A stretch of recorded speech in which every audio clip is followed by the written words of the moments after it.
All right, good afternoon, y'all. No DGP today. You can see that already, so I don't have to tell you it's DGP Thursday. It does help to keep track of the days, though. Um, I hope you all are enjoying your social isolation or social distancing, I guess is what we're officially calling this. Um, but I did want to touch base with you all, let you know what I'm seeing as far as research is concerned. Overarching issues that I'm seeing or mistakes that we're making, and I'll open up a new tab here so that you can see, is that a lot of you are trying to um, create search terms that are actually more complicated. So everything you put in here will be searched. Okay, so I see a lot of, full names of the survivor, and then you're all typing life before the war, right? Or I've also heard or seen what was Olga Langel's life like before the war. The problem is anything you put in this search topic up here, anything you put in the search menu for Google, it's not answering your question. Google's not a question answering service. It is searching every one of these words. And so it's only looking for articles with every single one of these words. So instead, make your search easier until you know exactly what you want to search for. So if you're searching Roman Frister, search his name first. Of course, Wikipedia is the first thing that pops up, but then there's all of these sites that you actually have to wait for it, read in order to understand and know more about Roman Frister. Once you find out a little bit about Roman Frister, you continue to look into it. So here's the Times article about Roman Frister.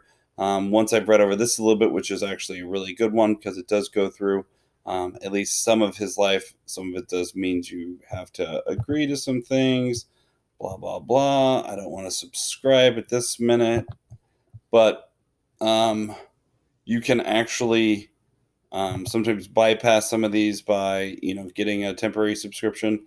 If you can't, then guess what? Go search something else, find a different site. Maybe you can use just the little part that it said there to help you out, but let's go back to Roman Frister, be able to find other news about him. Okay. Once I've read through this information, okay, once I've actually read what is in here, will it actually help me find out more?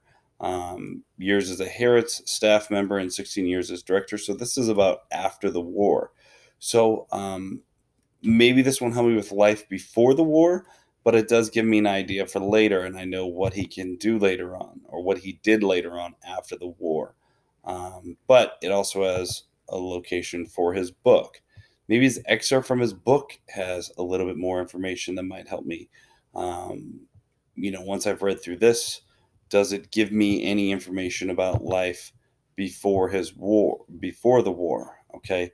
I actually do have to read these articles in order to find out the information.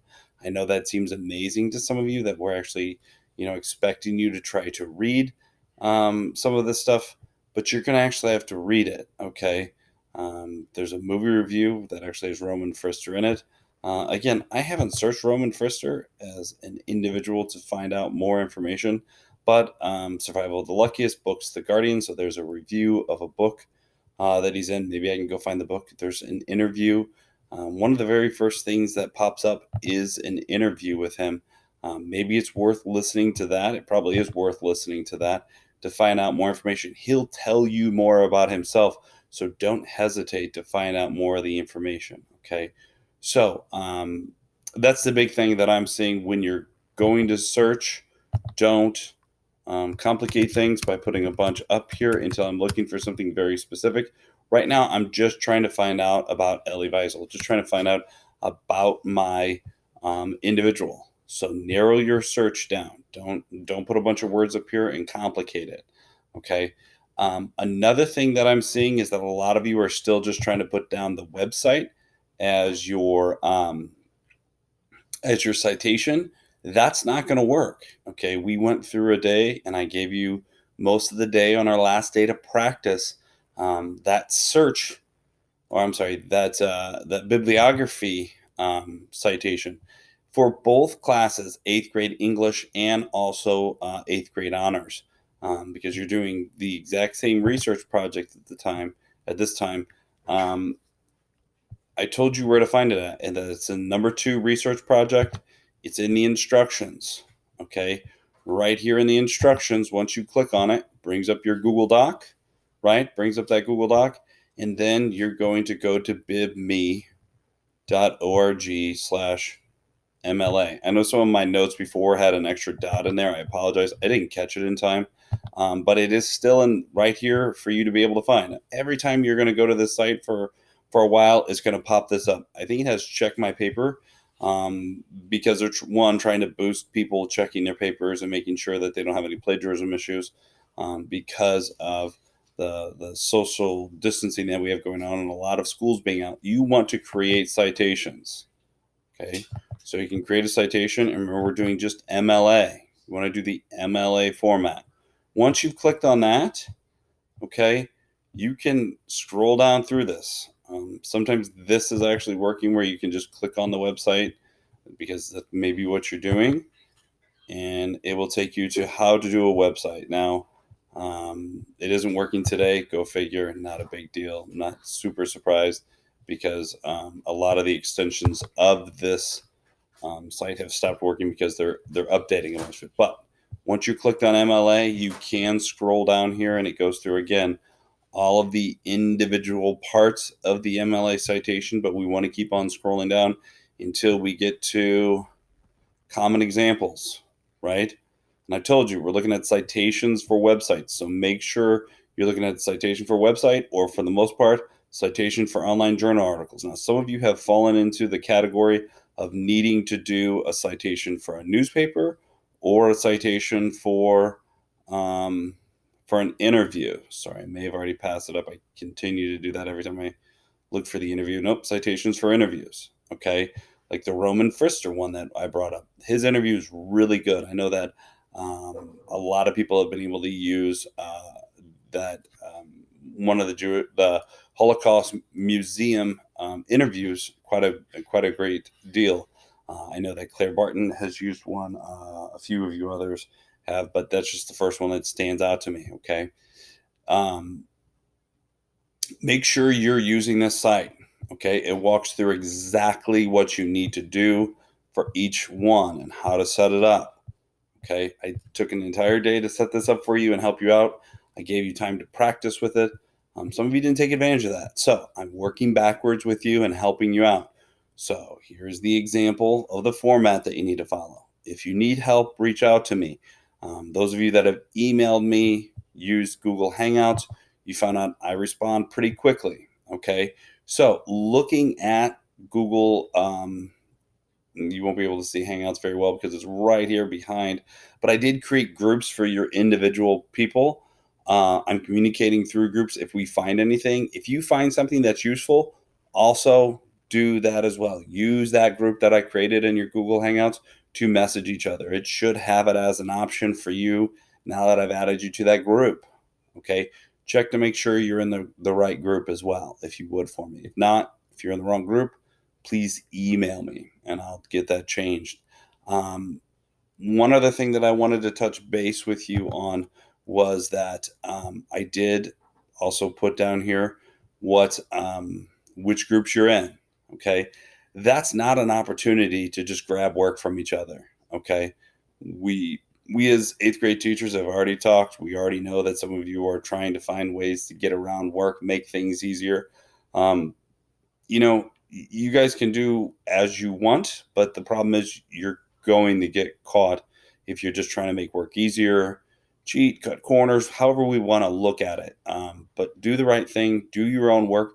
You can collaborate and share ideas, though. If you found a good source, share that source over with someone so that they can read it and find out about it. Okay. And if they read it, find information, great, but don't just give info over to you. I don't mind you seeing this. I shared this on purpose. I wanted you to be able to use it. Please take advantage of that. Now, I have returned a bunch of your a bunch of your individual assignments. Okay. A lot of them are marked as returned. Okay. As if they have not been turned in. That's on purpose. I want you to go back through them. I'm not actually showing you the assignment because I don't want to show grades. But on number 3, a bunch of you have turned them in. I want you to go back and check over my notes. I only have 4 that are actually turned in. I know about 30 of you did actually complete your work. I went in and made notes. You need to go and find, research about life before the war, or you need to properly cite your information, just like we looked at here. Make sure you're going through those proper citations, right? Spend time doing that. Make sure you're spending time getting those right. I will still make corrections. I'll still help you out. You still have time to finish this up. Okay. I know that we don't have school tomorrow. Fantastic. I'm going to take the day off as well. I'll probably actually grade a little bit of the 7th graders' work. But the reality of it is you have time to get this done.